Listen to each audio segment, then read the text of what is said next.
then still they don't understand. They do not practice, they don't come to a point of practice. Because the import, the actual essence, the meaning of the Vedas is there to surrender to Krishna. That is the import of the Vedas. Sarvadharma Parityaja, conclusion of Bhagavad Gita, is that we must simply give up all types of dharmas, all types of activities, and the only thing we have to focus on our mind on is how to surrender to Krishna. And for this gift, surrender to Krishna, there is one price. So what is that price? Not you. What is the Sanskrit word, or the Sanskrit word? Not you. What is the Sanskrit? Is it lowly? Yes. What is that? What does that mean? Greediness. Huh? Greediness. Yeah. It means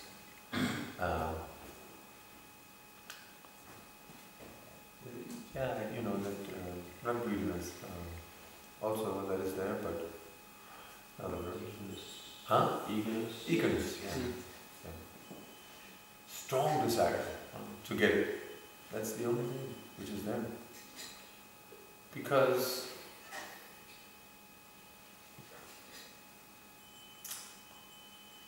the gift is there, and it's by Chaitanya Mahaprabhu's mercy, it has become so easy. It is so easily available. We're in Kali Yuga. We're in the most sinful time of the 4 ages, and I wouldn't be surprised that this Kali Yuga is going faster in the wrong direction, even faster. Because this is the first Kali Yuga in many Kali Yugas where there is like material development. They found the oil, you know, it's been there in the soil for who knows how many years, 100 million years, and now they found the oil. So oil is there, it really boosts up material activities. So this age is it's so simple, but it is so easily available. And you can just walk down on the street. It's so easily available, the information. It's like going to Christiania and buying dope, hashish. So easily. I mean, here, that's my problem. I couldn't deal with Copenhagen before. Because hashish was so easily available. So easily available. And it's hard to refuse it once you're addicted. But similarly available, similarly easily available has become the books of Srila Prabhupada and the Holy Name. It's there everywhere. Everywhere the devotees they go, books are there. Should be like that at least. The books are there.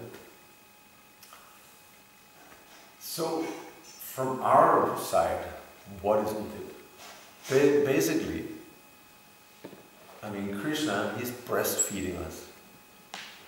And the only thing we have to do is we just have to make that small endeavor and suck the nectar. That's the only endeavor. But because we are so unqualified, we're so unfortunate in the way that all this has been given to us, then we find any excuse to avoid it, and we have no capacity. That's another thing. We don't have, the brain capacity, it's just not there. And most of all, our pride is stopping us. No humility is there. No humility. So we must understand that this is our disease. This is from where we're coming. And we have to change that. So that is the process of Bhakti Yoga. In the association of devotees, we can learn how to have the right attitude.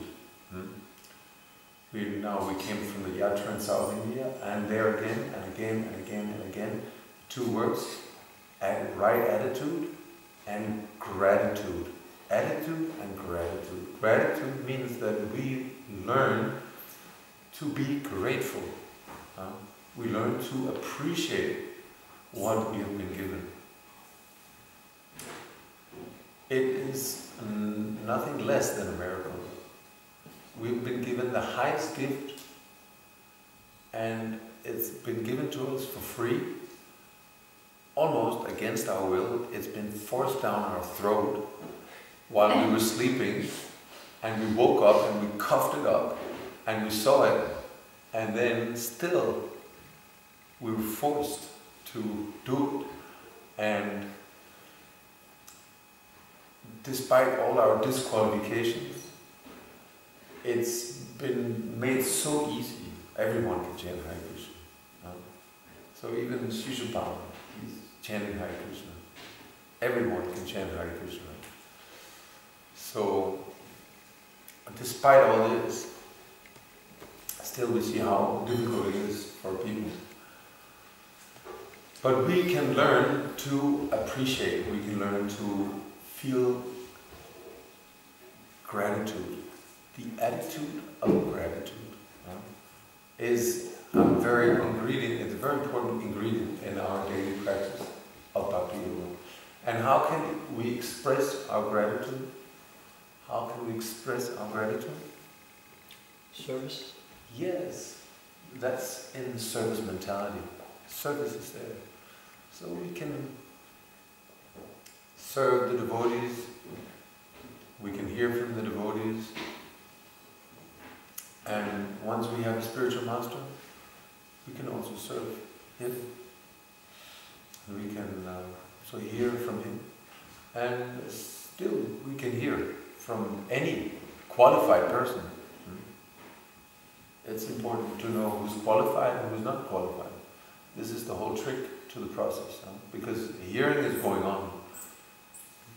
A Shravanam is going on 24 hours a day, everywhere Shravanam is going on. But the whole trick is to hear from the right person. When we hear from the right person, then the realization of that person who's speaking to us, it is transferred like it's the medicine. The realization.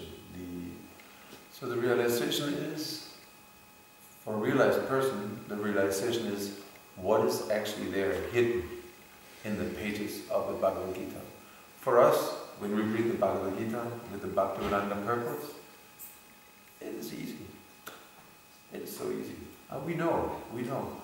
But the difficult thing is there in the practice. When we see actually what Prabhupada, what he did and what he went through, and what our own spiritual masters, what they are going through, and we see their level of surrender, their level, their dedication to the process, then we can see in ourselves, we can see something is like that. Therefore it is so important that we associate with advanced devotees, because due to the false ego, then we can think, like we see people are thinking so much, like does it make any more sense to think that you are an incarnation of Hitler or Stalin or Napoleon than to think that you're the body? Does it make more sense that you're the body than you think you're some cartoon character? I mean, there's many people, they do crazy things, but it doesn't make more sense that you think you're the body. And everybody thinks they're the body. So it's just like thinking that you're like Bugs Bunny or whoever. I can't remember so many characters right now. Yeah, Donald Duck, or you think you're Donald Duck, Okay. So it doesn't make sense. It's just crazy, but that's the reality. That's the reality we're born out of. That's where we come from. That is where everybody in the material world, that's where they are right now. It's just Bugs Bunny and Donald Duck, a bunch of lunatics. And to the degree that we take them serious, to that degree we are influenced by their lunatism. Right? So welcome to Disney World. It's a crazy world out there, and it's not that, you know, it's not that it's so obvious. Huh? It's nicely all wrapped up in the three modes of material nature. It looks nice, and it, you know, they behave nicely, but the outcome is insanity. That's the outcome of all that. That's the package. And if you haven't realized that yet, maybe you have to go out and get another dose. We see that it's difficult to just hear and have faith in what you're hearing. We see most devotees, they just need like a second, a rerun. And they need a rerun. It's quite sad, but that's how powerful the illusion is. It's very powerful. So we are playing with fire if we don't dedicate ourselves to this process. So faith, we must develop our faith and enthusiasm. Enthusiasm in everything we do. Then we will also get a taste for doing the service, and when we have a taste for practicing devotional service, then gradually, when you get a taste for pig, when it has taste for stool, eating stool, we don't see that so much around here, but in India, you know, it's there. You can have a realization right away whether the dog eats anything organic, basically. So that's our habituation. We like stool, we like to taste material things, but now we should go for the good stuff, right? So once we lose the taste, and that will take some time, it will take some time. We can see when you leave the temple, it is because you have lost the taste for devotional service. There is no other reason. It's just like the material world. So many explanations, so much talk is there, so much speculation is there. And you can wrap it up, you know, put it in, you know, so many ways. But the reason when you leave the temple is because you don't have taste. You've lost your taste. And you've just analyzed. So that taste comes from following the process carefully. Carefully taking out all the unnecessary things, all the anarthas, removing all the dirty things from our heart,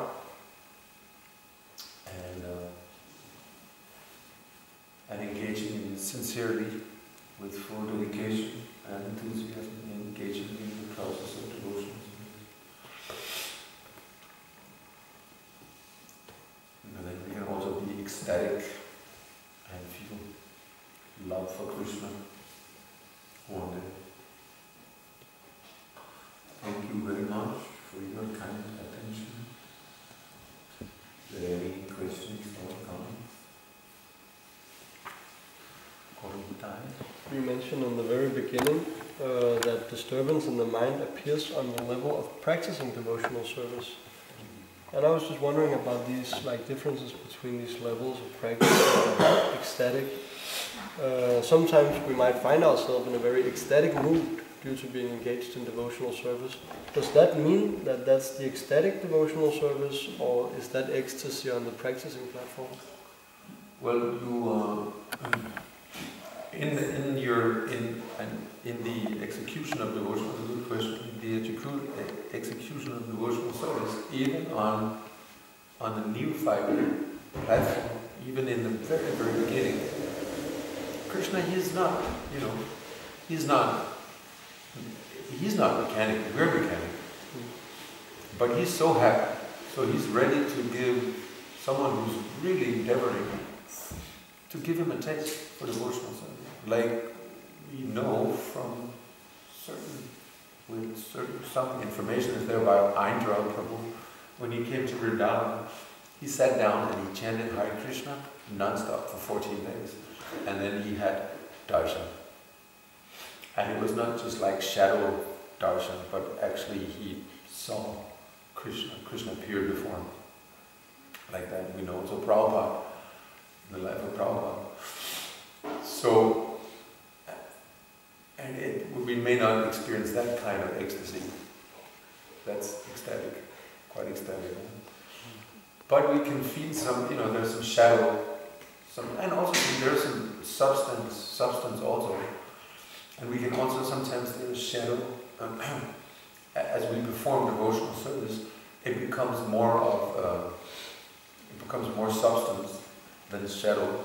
Shadow can give you, like, you hear something and suddenly, but it's definitely there, that there's a feeling of happiness which is beyond, it doesn't give there's no material reason for it, you can't analyze it, and it's just there, it's coming. So, in the case of Maharaj Yudhishthira, the mind can be disturbed.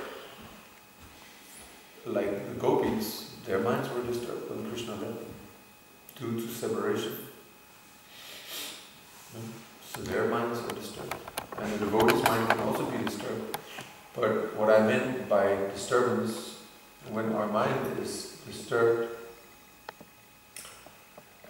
if we're not practicing devotional service, and our mind is disturbed, then it's not due to ecstasy, and it's due to the disturbance of the three modes of material nature. If we're practicing devotional service, sincerely practicing devotional service, we're in the temple, and we're with the devotees, we're following the process, and we feel some ecstasy or happiness, well then that is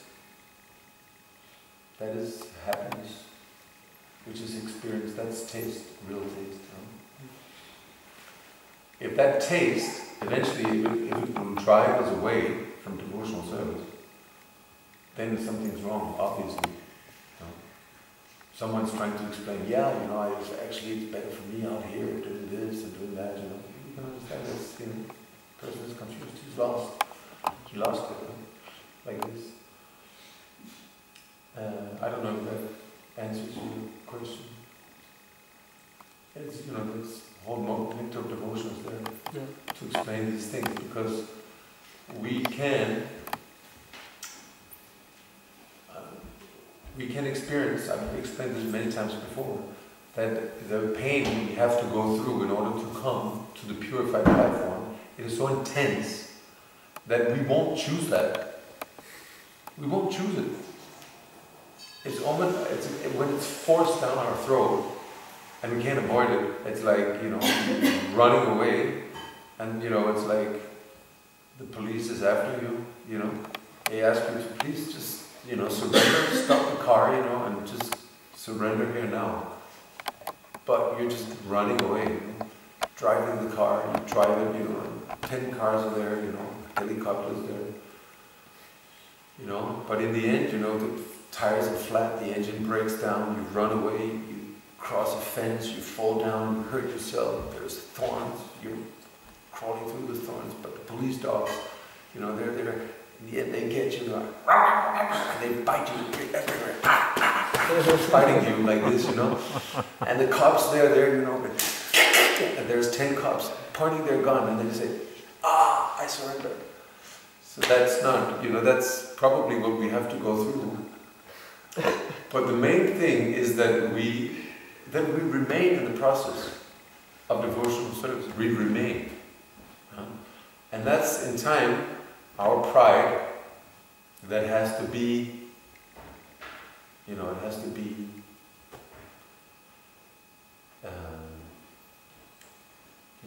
it has to be smaller.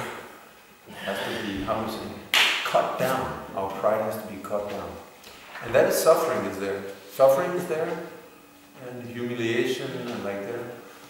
Of course I don't walk around and humiliate devotees. You know, that's not how we do it, but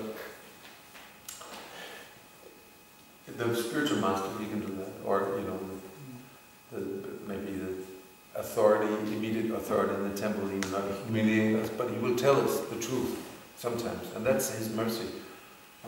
We should be very fortunate. We should feel very fortunate that we have someone who will tell us the truth, and not just, you know, think that it's his false ego or something, you know.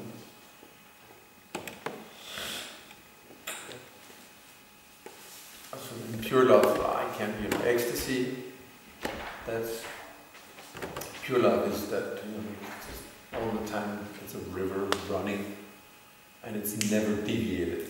It's just running non-stop, like the water is running down. Pure love of God, it's like the river's approach to the ocean. It's just like, and if you try to stop it like this, you know, it just breaks. There's nothing can stop it. That's pure love. Ecstasy is something, you know, it's like, yeah, like when you take ecstasy, you know, then you put it, and then you go to sleep, and then you have to again, you know, pump it up, you know, like this, and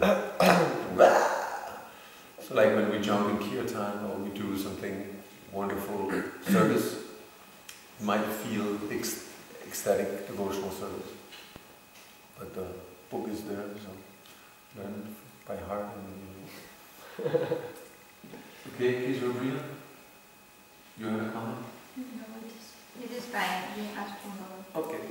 Yeah. Granta Raj Srimad Bhagavatam ki Jai! Prabhupada ki Jai!